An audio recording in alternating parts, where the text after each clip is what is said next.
I'm reading from the 2013 reprint of Philosophy of Religion, A Guide and Anthology by Davies, published by Oxford University Press.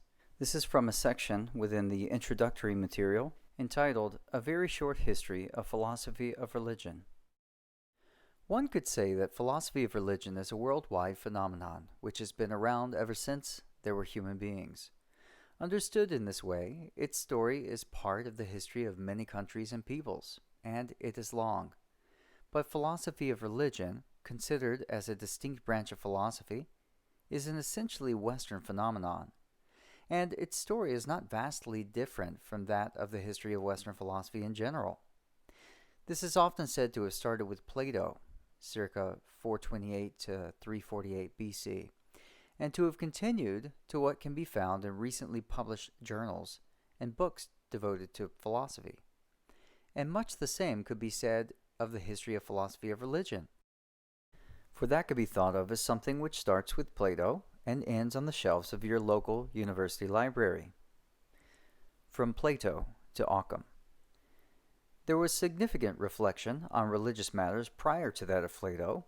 Xenophanes, circa 570 to 475 BC, taught about one God who causes all. And Diogenes of Apollonia, 5th century BC, spoke of an intelligence regulating the ways in which nature behaves. But it is in Plato's work that ancient Greek thinking rises to the level of a sustained philosophical treatment of matters recognizably religious. In his Phaedo, we find him debating the issue of life after death. And in other works, we find him concerned with the notion of divinity and the role of the divine in the world of our experience. Is reality really confined only to what we can discover with our senses? Is the world an effect of an intelligent cause or principle? Does it somehow depend on what is distinct from space and time? Can philosophical inquiry lead us to some kind of final happiness in relation to what lies beyond what we normally encounter? Plato has things to say on all these questions, and his answers had a big influence on later thinkers, especially ones within the Christian tradition. They also present a distinctive view of what people are, one which many would think of as religiously significant. For Plato teaches that people are not simply bodies. He holds that they have access to an immaterial realm and are essentially immaterial. Scholars are currently divided when it comes to what exactly he believes about the existence and nature of God, but all of them would agree that he marks the start of sustained philosophical thinking on the subject. They would also agree that the next major exponent of such thinking is Aristotle, 384 to 322 BC. As with Plato, scholars are divided when it comes to interpreting his teaching. He speaks much of the divine, but what exactly does he mean when doing so? In his Metaphysics, he argues that there has to be a first, divine, immutable, and immaterial source of all change. But does he here take himself to be defending what we might call a religious conclusion, as opposed to a physical or scientific one? Is Aristotle's divine cause of change anything like what God is taken to be by, for example, Jews and Christians? Commentators have differed in their answers to these questions, but there is no doubting Aristotle's commitment to a view of things which, by some standards, is religious rather than secular. He sees nature, for example, as a realm shaped by order and purpose. Unlike Plato, he does not think of people as essentially immaterial, but he argues that they have a non-material soul. Since he does not concentrate on religious themes, it can be argued that Aristotle is not a religious philosopher. But Plotinus, circa 205 to 270, certainly is. So is Augustine of Hippo, 354 to 430. For Plotinus, commonly referred to as the founder of Neoplatonism, philosophy can help us to rise to the One, which Plotinus takes to be the ultimate and immaterial source of the existence and value of everything. According to Augustine, whose thinking was partly indebted to Plotinus, philosophy can lead us to see that there is a creator God who is good, timeless, immutable, and ubiquitous. Augustine also thinks that philosophy can help us to see the truth of certain beliefs, which Christianity presupposes rather than lists in its creed. Beliefs also presupposed by religions such as Judaism and Islam. The belief that people have freedom of choice, for instance, or the belief that people are more than just physical objects. Augustine does not think that uniquely Christian beliefs, such as the doctrine of the Trinity or the doctrine of the Incarnation, can be proved by means of philosophy, but he holds that philosophy can help us to make sense of them. He also argues that it can reasonably make room for the notion of faith. For him, reason and faith complement each other. For him, philosophy is a help, not a hindrance, to religion. This view of philosophy is fairly consistently upheld by many medieval philosophers. Once thought of as something of a dark period for philosophy, the Middle Ages are now generally acknowledged to have given rise to a vast amount of sophisticated work in the areas of logic and ethics. They also gave rise to some impressive discussions of questions which are central to philosophy of religion. Hence, for example, the Arabic philosopher Avicenna, 980 to 1037, argues for a position which became something of a favorite with later, mostly Christian religious thinkers. He distinguishes between what a thing is, its essence, and the fact that it exists at all, its existence. And he uses this distinction to develop a philosophical argument for the existence of God as something whose existence follows from its essence, a necessary existent. Then again, Anselm of Canterbury, 1033 to 1109, defends the notion of faith-seeking understanding, to offer a variety of arguments for God's existence, including the so-called ontological argument. And in the 12th century, the Jewish philosopher Maimonides, 1135 to 1204, relentlessly struggled with what we might call theistic epistemology, what can be known as opposed to merely believed of God. In his Guide for the Perplexed, he argues that our knowledge of God is essentially negative. We know best what God is not. The notion of knowing God by negation is also treated with considerable intellectual dexterity by the man who is normally thought of as the greatest medieval philosopher, the Dominican friar Thomas Aquinas, 1224 or 26 through 1274.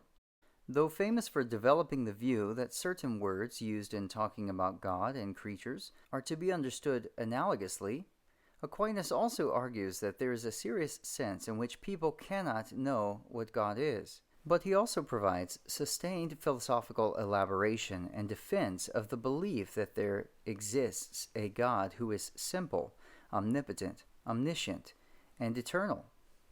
Taken as a whole, his writings cover all the major topics commonly thought of as belonging to the philosophy of religion. The history of medieval philosophy of religion does not end with Aquinas.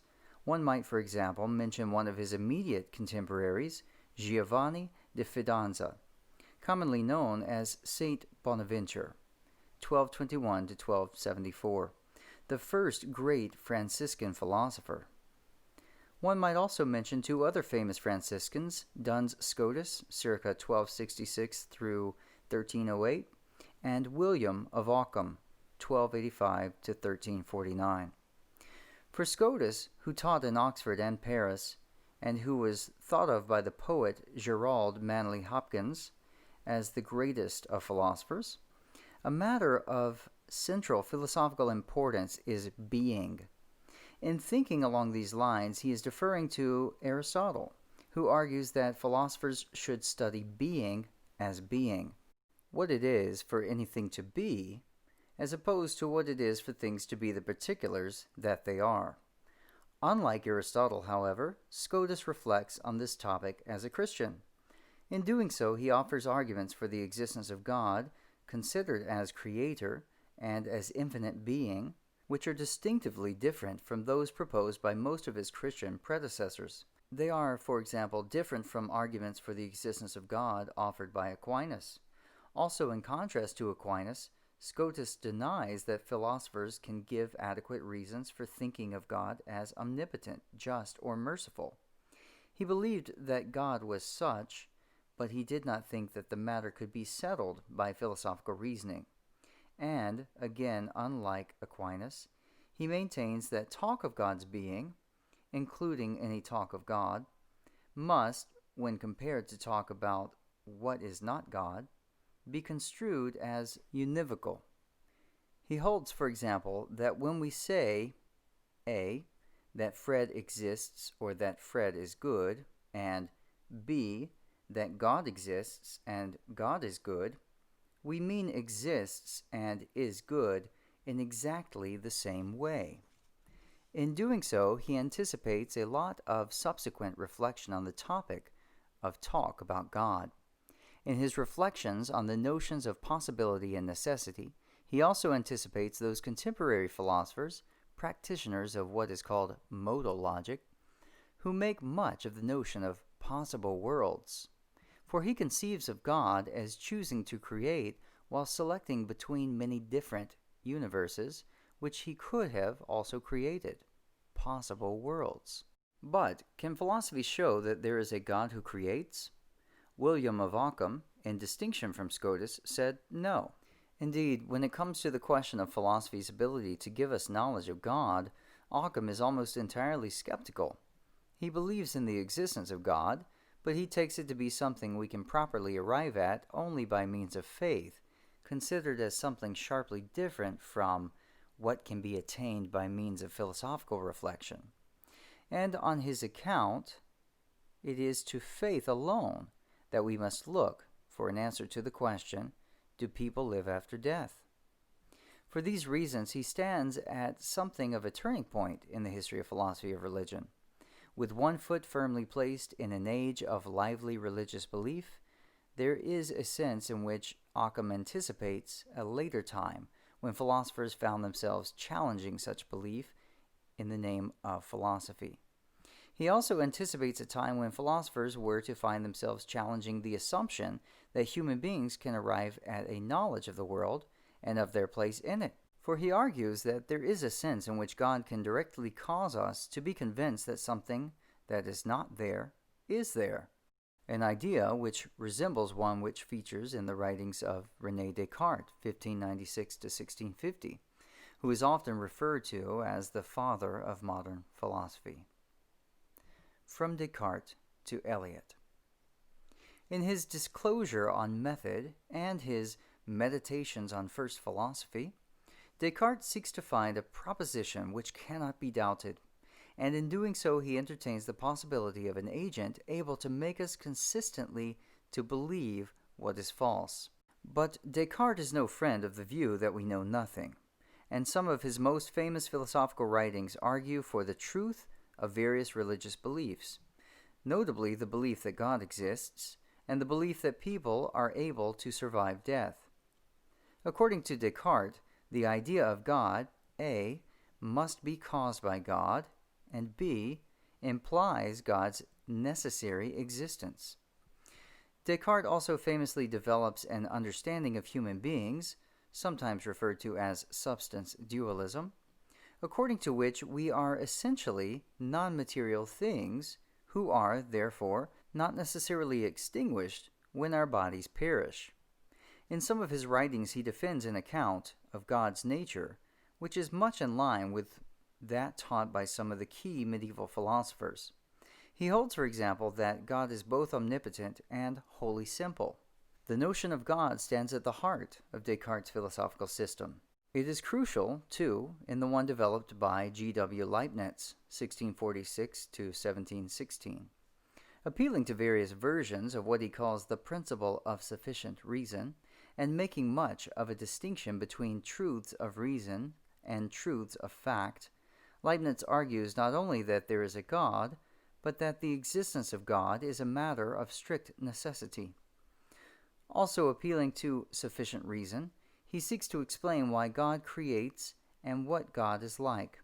Among other things, he proposes A, that God is wholly good and, of necessity, is the producer of the best possible world, B, that changes in the world are mostly affected by God alone, and C, that God is distinct from and the maker of time, contrary to the thinking of Isaac Newton, 1642 to 1727, and Samuel Clarke, 1675 to 1729.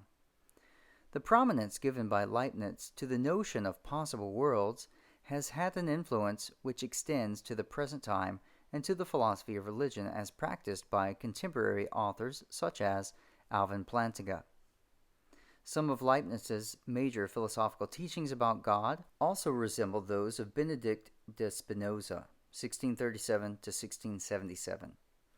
But while Leibniz conceives of God as radically distinct from the universe, Spinoza, in his theological political treatise, appears to think of God as identical with the laws of nature, a view which seems to have been reaffirmed in his Ethics, published in 1677. And unlike Leibniz, Spinoza has much to say on the question, how should we read the Bible?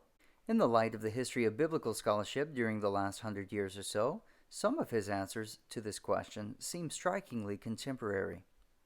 In histories and dictionaries of philosophy, Descartes, Leibniz, and Spinoza are often referred to as rationalists, for philosophers love to label each other, mostly to no useful effect. Another label beloved of philosophers is empiricist, and it is commonly used to characterize the thought of the next two figures who must be mentioned in a very brief history of philosophy of religion: John Locke, 1632 to 1704, and David Hume, 1711 to 1776. From the viewpoint of philosophy of religion, Locke is chiefly important as a major 17th century defender of natural theology, which we may for the moment think of as the attempt to ground beliefs about God on purely rational reflection. He is also important as someone concerned to define the boundaries between religious faith and philosophical reason, and he was concerned to defend Christianity as he understood it.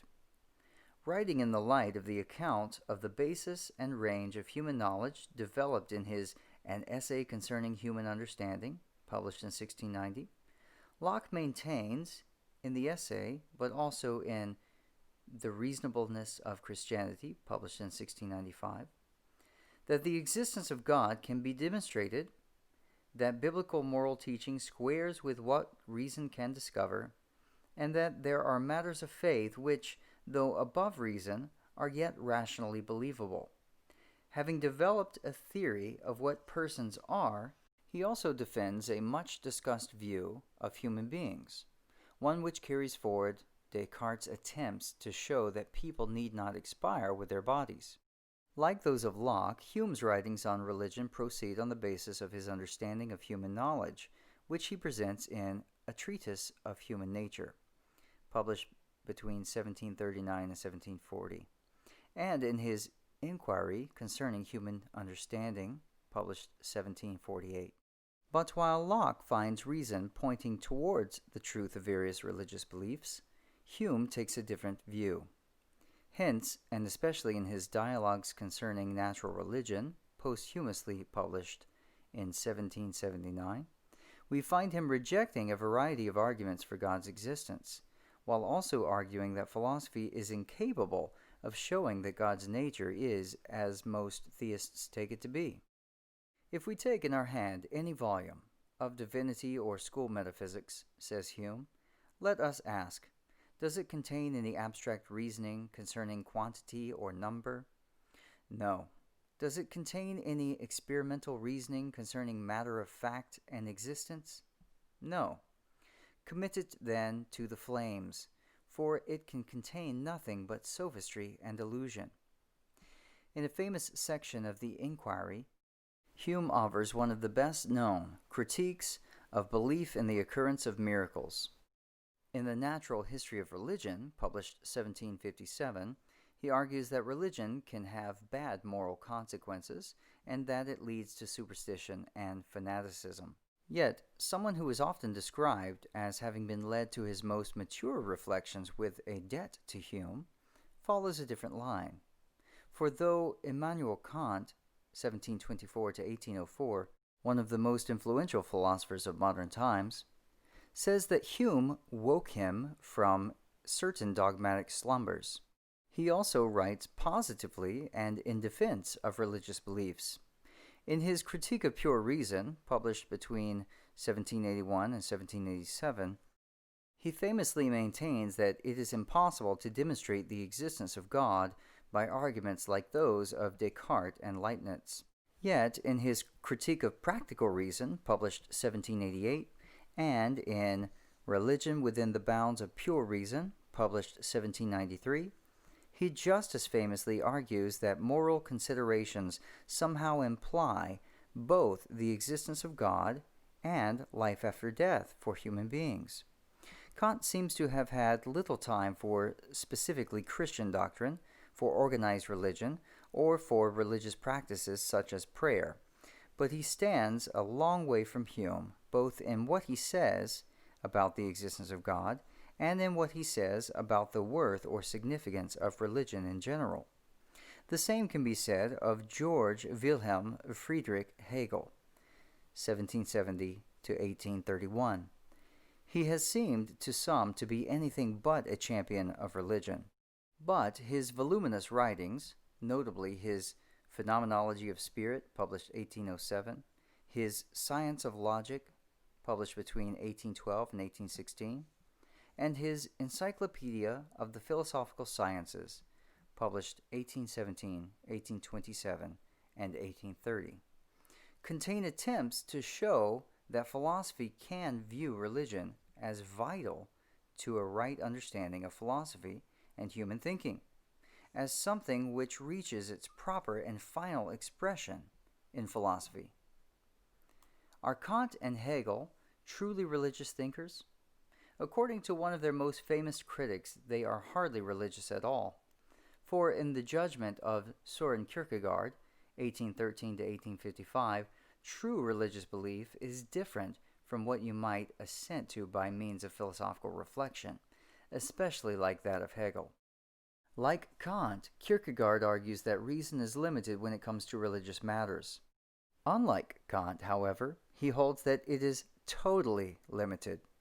It can lead us only to the unknown, beyond the range of knowledge, and it must give way to faith, which Kierkegaard described as a species of subjectivity, and which he conceived of as passionate commitment and a way of life, rather than as a speculative assent to a list of propositions.